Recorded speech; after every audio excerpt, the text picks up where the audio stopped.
السلام علیکم دوستو، کیا حال ہے آپ سب کا؟ آج میں آپ کو بتاؤں گا گجر قوم کی مکمل ہسٹری۔ آپ سب جانتے ہیں، آپ کا بھی ضرور کوئی نہ کوئی دوست اس برادری سے تعلق رکھتا ہوگا، کیونکہ پاکستان میں گجر کی ایک بہت بڑی تعداد پاکستان میں رہتی ہے اور پاکستان کی بنیادی قوموں میں سے ایک قوم ہے یہ۔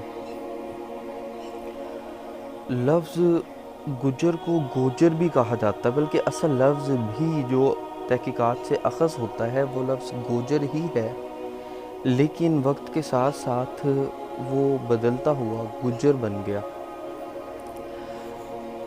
گجر 6 صدی عیسوی میں بر صغیر میں داخل ہوئے۔ ان کی جسمانی خصوصیات بتاتی ہیں کہ ان کا تعلق ہند آریائی خاندان سے ہے، اور جہاں تک لفظ گجر کی تاریخ کا تعلق ہے تو وہ کچھ یوں ہے کہ اس کے متعلق محمد عبد الملک نے شاہان گوجر میں لکھا کہ دوسرے ممالک میں اس قوم کو خزر یا جزر، چندرا اور گنور بھی کہا گیا ہے۔ بر صغیر میں یہ پہلے گرجر اور پھر گوجر اور آہستہ آہستہ گجر ہو گیا۔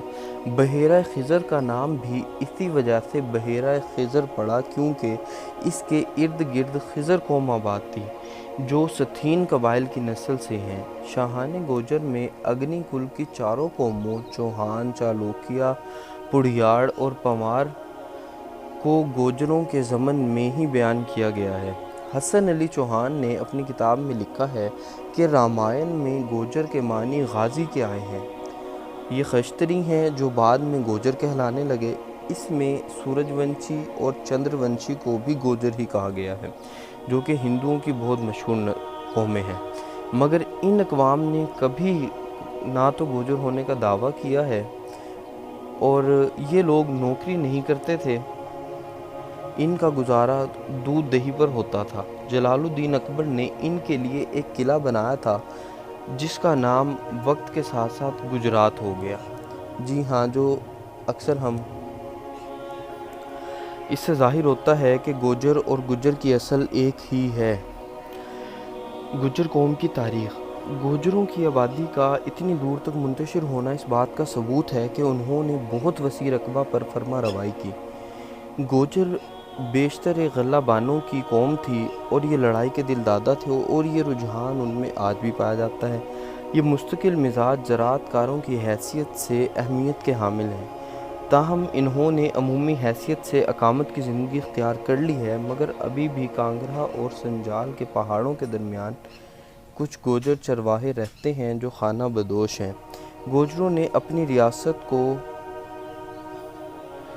آبو کے قریب بھٹمل میں قائم کی۔ اس قوم کی ایک شاخ بروچ نے ریاست بروچ قائم کی اور دوسری شاخ اونٹی کے نام سے منسوب تھی۔ انہوں نے عربوں کو ہمیشہ خود پر روکے رکھا، جو کہ ان پر حملہ آور ہوتے رہتے تھے، مگر بعد میں اقتدار کے لیے دونوں خاندانوں میں جنگ چھڑ گئی اور جس میں اونٹی خاندان کامیاب ہوا۔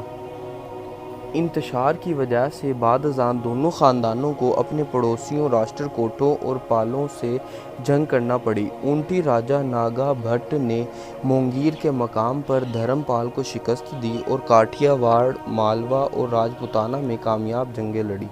اس کا بیٹا بھوج ایک کامیاب بادشاہ تھا۔ شروع میں اسے راشٹر کوٹوں سے شکست ہوئی، مگر بعد ازاں وہ فتح یاب ہو گیا اور پورے علاقے پر قبضہ کر لیا۔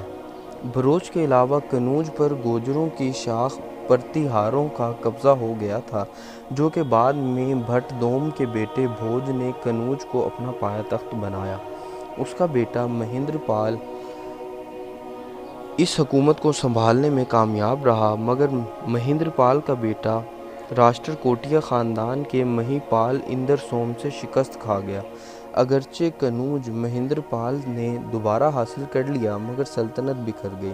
عبد الملک نے گوجروں کا خزر قوم کے باقیات ہونے کا دعویٰ اس وجہ سے کیا کہ پاکستان کے شمالی حصہ یعنی سرحد اور کشمیر کے گوجروں کا ماننا ہے کہ وہ ترکی النسل ہیں۔ خزر جو کہ ایک ترکی قوم تھی، نوشیروان سے قبل عروج پا گئی تھی۔ غالباً یہی ترک تھے جن کے خلاف دربند کی سدیں تعمیر ہوئی۔ خزر نے ترکی خانہ بدوش سلطنت کی روایت کو قائم رکھا کباد کی تخت نشینی کے وقت خضر قبیلے نے ایران پر یورشیں شروع کر دیں۔ کباد نے ہی خضروں کو ملک سے باہر نکالا۔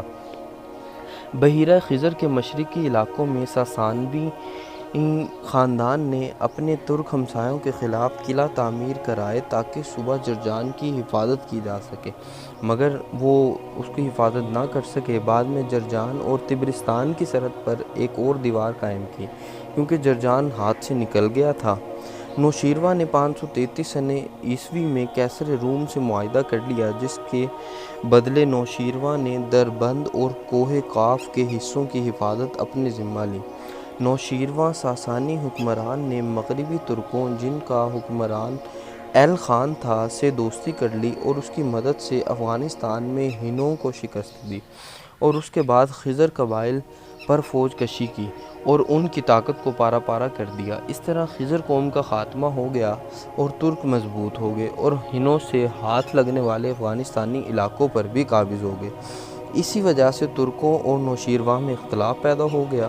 گوجروں کے ترکی النسل ہونے میں تو اختلاف نہیں ہے، مگر خزر النسل ہونے میں اختلاف ہے، کیونکہ ترکوں کی علم برداری افغانستان پر بھی تھی، تو ترک خزر کے بدترین دشمن تھے، تو خزر وہاں سے بر صغیر تک نہیں پہنچ سکتے تھے، اس لیے ان کے خزر النسل ہونے میں کچھ تحفظات ضرور ہیں۔ تو یہ تھی دوستو گجر خاندان کی مکمل ہسٹری۔ بہت سی مشہور شخصیات ہمارے ملک کی اسی خاندان سے تعلق رکھتی ہیں، جن میں چودھری رحمت علی صاحب، میجر طفیل شہید صاحب، پاکستان کے مشہور مایہ ناز کرکٹر شعیب اختر، اور پاکستان کے جانے مانے سیاستدان جن کا پیپلز پارٹی سے تعلق ہے، قمر زمان کائرہ بھی اسی قوم سے تعلق رکھتے ہیں۔ تو یہ تھی آج کی ویڈیو دوستو۔ ایسے ہی ویڈیوز حاصل کرنے کے لیے ہمارے چینل کو لائک کریں، اس کو سبسکرائب کریں، ویڈیو کو لائک کریں، اور ہمیں کمنٹ میں بتائیں کہ آپ کو یہ ویڈیو کیسی لگی۔ اور اگر آپ بھی اپنی قوم کے بارے میں جاننا چاہتے ہیں تو اپنی قوم کا نام لکھ کر کمنٹ کریں، ہم انشاءاللہ آپ کو آپ کی قوم کے متعلق ضرور بتائیں گے۔ اللہ حافظ۔